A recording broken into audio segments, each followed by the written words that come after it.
This morning, a Democratic victory in Iowa is giving that party a glimpse of hope, maybe a rare glimpse of hope, as the country moves toward the midterms. Democrat Caitlin Dray won the Iowa Senate 1 special election, breaking the Republican supermajority in Iowa. Dray won the seat by 10 points, and it's notable because Donald Trump won the same district by 11 points in November.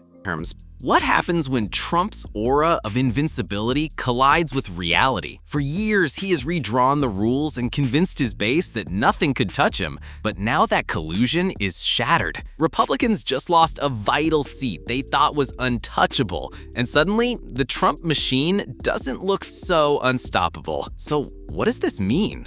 Let's find out. The GOP was blindsided when Democrat Katz-Ann Dray pulled off an upset in Iowa, breaking the Republican supermajority. For Trump, who thrives on projecting invincibility, this loss is more than symbolic. It's a public crack in his armor. Suddenly, the red wall doesn't look so unshakable. After her stunning victory, Democrat Catherine Dray sat down with CNN to explain how she flipped a district Trump had carried by 11 points. Thank you for having me. Well, we spent a lot of time talking to voters. We ran a really aggressive ground game. We knocked on over 17,000 doors. We made almost 30,000 phone calls, and we took a message that resonates with Senate District 1, that everyone in this district should have an opportunity to have a good life that they can afford. And that's everything from housing to healthcare to childcare. And those issues resonate with voters. I want to come back to affordability in just a second there. But what is it you think, Democrats had a rough go of it in 2024, and there's been some gloom and doom there. What is it that you think that Democrats had been doing wrong? Well, I can't speak for all Democrats, but I can speak for myself. And truly, I think that reaching people where they are is what will make the difference. I wanted to prioritize online communication. Folks get their information in different ways now. And so, again, reaching people where they are via social media. We prioritize Spanish language communication.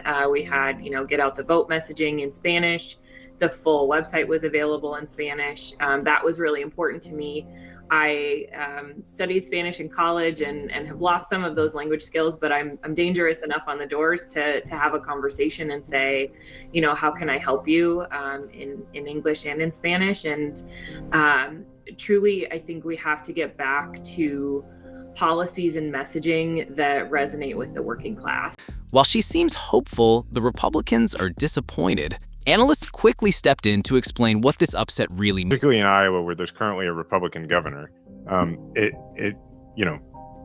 that Republican governor is not running for re-election, and you might actually get a Democratic governor this next time around. Like, for instance, when the Republicans have a supermajority, it means that if they pass something really, really terrible and then a Democratic governor vetoes it, they could just come in and be like, never mind, your veto doesn't matter.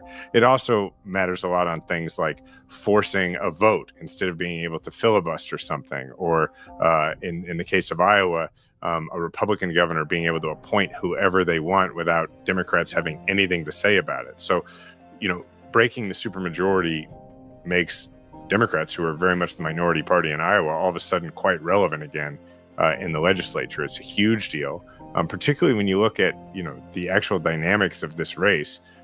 You have, I don't know how to say it, I think it's Caitlin Dray. She's the founder of a left-leaning policy group called Moms for Iowa, which supports abortion rights and gun restrictions. And on the campaign trail, she emphasized her background as a mother and called for making childcare more affordable. Midterms are often cruel to incumbents, but this is different. It's happening under Trump's heavy grip on the GOP. CNN's data experts broke down how districts, once thought safe, are shifting, with unaffiliated voters and suburban moderates refusing to fall in line. For them, that is the phrase of the day.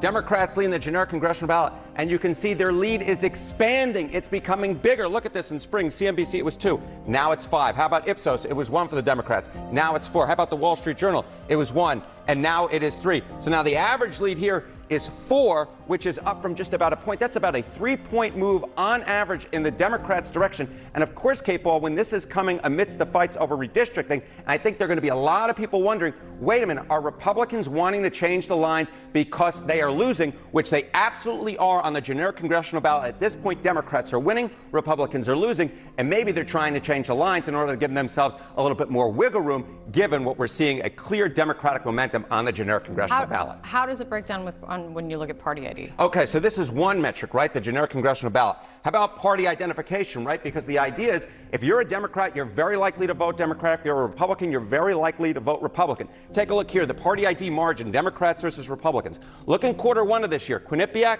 Republicans had a lead of a point. Gallup, it was tied. Look at where we are now in the latest measures. Again, Democratic momentum. This is a 5-point move to the Democrats, according to Quinnipiac. Now they're up by 4 on party ID. How about Gallup? What we see is Democrats ahead by 3 points. So again, what you're seeing is clear movement towards the Democratic Party on a very key metric, because if you're identifying as Democratic, you're far more likely to vote for the Democrat. If you're identifying as Republican, you're far more likely to vote Republican. And I will note, Kate, that this is a change from last year, especially among Gallup, when Republicans held a rare lead going into the 2024 election. And that, of course, foreshadowed Donald Trump winning, foreshadowed Republicans taking the House, taking the Senate. And now, of course, Democrats are ahead here. This is a big for Republicans as we are at the midpoint of 2025.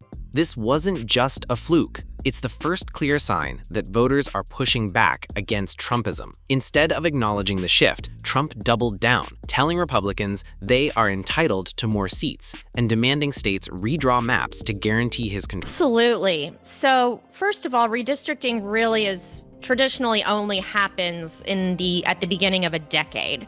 In 2021, Texas Republicans drew the current map, and they drew it with the idea in mind that the incumbents wanted to be safe. There had been the 2018 cycle and the 2020 cycle where Democrats were really threatening many Republican delegation members. They ended up only picking up 2 seats, but a lot of Republicans in the suburbs, including in DFW, had to run much harder than they'd ever run before. And so to save money, to save effort, and to save seats, they bolstered their own districts. And so Donald Trump has come in mid-decade and said, nope, that's not good enough. And he wants a very aggressive map to help Republicans save the House. And it appears Texans are on track to do that. And what I found super interesting about that is traditionally the Texas Republican delegation has been such a lockstep group of people that no one ever bullied them around. And they seem very unhappy with this prospect. But they're going along with it anyway, at least publicly, with a smile on their face. And the reason they're reluctant is that in order to draw 5 competitive seats or endanger 5 Democrats, you've got to pull Republicans from other districts. And, it's really scaring some folks. For Obama when he first ran for president in this area, and it's definitely the kind of area that we were more competitive at various points. We've, definitely had some tough years, and this gives us at least some hope that we can turn back the tide. And most importantly, it shows the way forward towards the midterm elections, which is, one could argue about whether a more educated electorate, what happens in special elections, is a false positive for Democrats when it comes to the presidential. Sure, but the same dynamics that are played, special elections often are at play in midterms, where you have more motivated voters and higher information voters turning out. So at least as we fix our gaze on the horizon, the most important test to come in the next 2 years, this is midterm, and this is a good sign for us.